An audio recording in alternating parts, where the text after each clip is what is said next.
Students, आज हम रक्त और हमारा शरीर का पेज नंबर 38 करेंगे।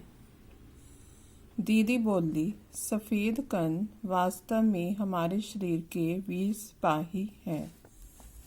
जब रोगाणु शरीर पर दावा बोलने की कोशिश करते हैं तो सफ़ेद कण उनसे डटकर मुकाबला करते हैं और जहाँ तक संभव हो पाता है रोगाणुओं को भीतर गर नहीं करने देते। बस संक्षेप में यूँ मान लो कि वे बहुत से रोगों से हमारी रक्षा करते हैं और विपाणुओं का काम है चोट लगने पर रक्त जमाव क्रिया में मदद करना। रक्त के तरल भाग प्लाज्मा में एक विशेष किस्म की प्रोटीन होती है जो रक्त वाहिका की कटी फटी दीवार में मकड़ी के जाले के समान एक जाला बुन देती है। विषाणु इस जाले से चिपक जाते हैं और इस तरह दीवार में आई दरार भर जाती है जिससे रक्त बाहर निकलना बंद हो जाता है। अनिल बोला, दीदी लेकिन घाव गहरा हो तो तब तो खून बहता ही चला जाता है। हाँ, ऐसे समय में उस व्यक्ति को जल्दी से डॉक्टर के पास ले जाना चाहिए। ज़रूरत समझने पर ऐसी स्थिति से निपटने के लिए कुछ टांके भी लगाने पड़ सकते हैं, किंतु डॉक्टर के पास पहुंचने तक के समय में चोट के स्थान पर कसकर एक साफ कपड़ा बांध देना चाहिए। दबाव पड़ने से रक्त का बहना बंद हो जाता है जो उस व्यक्ति के लिए काफ़ी लाभप्रद सिद्ध हो सकता है, किंतु अगर बहुत अधिक रक्त बह जाए तो उससे रक्त चढ़ाने की ज़रूरत भी पड़ सकती है, दीदी ने समझाते हुए कहा। अनिल ने कहा, क्या ऐसे समय में किसी भी व्यक्ति का खून काम आ सकता है? दीदी बोली, अनिल, हर किसी का रक्त एक सा नहीं होता। कुछ विशेष गुणों के आधार पर रक्त को 4 मुख्य वर्गों में बांट दिया गया है। ज़रूरतमंद व्यक्ति के रक्त समूह की जांच करने के बाद उसे उसी रक्त समूह का रक्त चढ़ाया जाता है, लेकिन ज़रूरत के समय यदि उस रक्त समूह का कोई व्यक्ति मिले ही नहीं, तब अनिल ने पूछा। जब अनिल दीदी से पूछता है कि सफ़ेद कण और विषाणु का शरीर में क्या काम है, तब डॉक्टर दीदी उसे बताती है कि सफ़ेद रक्त कण हमारे शरीर के लिए 20 सिपाही होते हैं जो अनेक रोगों से हमारी रक्षा करते हैं। ये रक्त कण शरीर पर हमला करने वाले रोगाणुओं से लड़कर उनको शरीर के अंदर प्रवेश करने से रोकते हैं। प्लेटलेट कणों का काम चोट लगने पर रक्त को जमाव क्रिया में मदद करना होता है।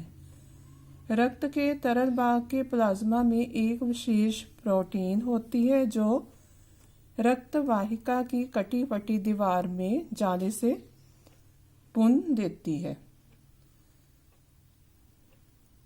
और प्लेटलेट उनसे चिपक जाते हैं।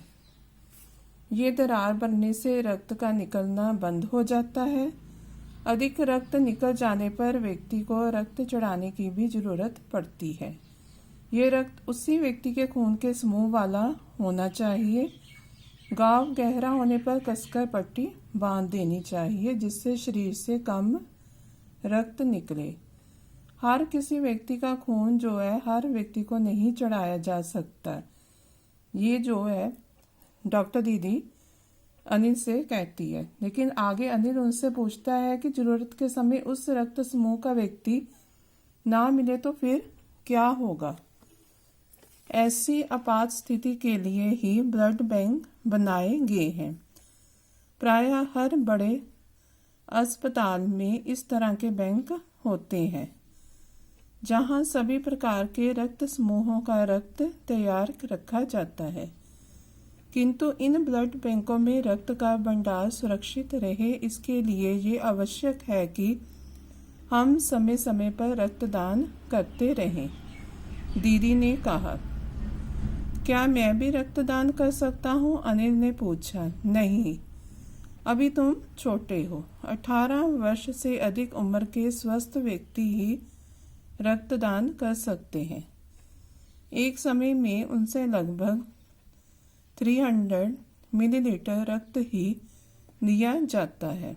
प्रायः ये समझा जाता है कि रक्तदान करने से कमजोरी हो जाएगी, किंतु ये विचार बिल्कुल निराधार है। हमारा शरीर इतना रक्त तो कुछ ही दिनों में बना लेता है। वैसे भी शरीर में लगभग 5 लीटर खून होता है। इसमें से यदि कुछ रक्त किसी जरूरतमंद व्यक्ति के लिए जीवन दान बन जाए तो इससे बड़ी बात क्या होगी? दीदी समझाते हुए बोली। फिर तो बड़ा होने पर मैं नियमित रूप से रक्तदान किया करूँगा, अनिल ने कहा। शाबाश अनिल, डॉक्टर दीदी ने अनिल की पीठ ठोकते हुए कहा।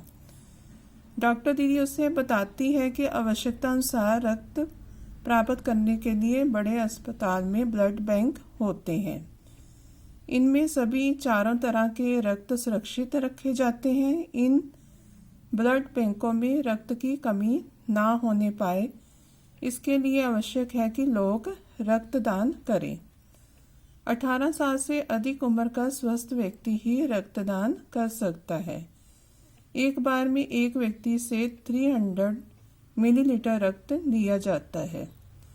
रक्तदान करने से कमजोरी आएगी, ये विचार बिल्कुल ही गलत है, क्योंकि इतना रक्त तो हमारा शरीर कुछ ही दिनों में बना लेता है और एक स्वस्थ व्यक्ति के शरीर में 5 लीटर रक्त होता है। इसमें कुछ रक्त देकर किसी का जीवन बचाना अत्यंत सौभाग्य की बात होगी। बड़ा होने पर मैं भी रक्तदान किया करूँगा। अनिल के मुंह से ये बात सुनकर डॉक्टर दीदी ने उसकी पीठ थपथपा दी। ओके स्टूडेंट्स, ये पाठ यहीं पर समाप्त होता है और आपने इसके शब्दार्थ और प्रश्न उत्तर अपनी नोटबुक पर नीट एंड क्लीन करने हैं। थैंक्स।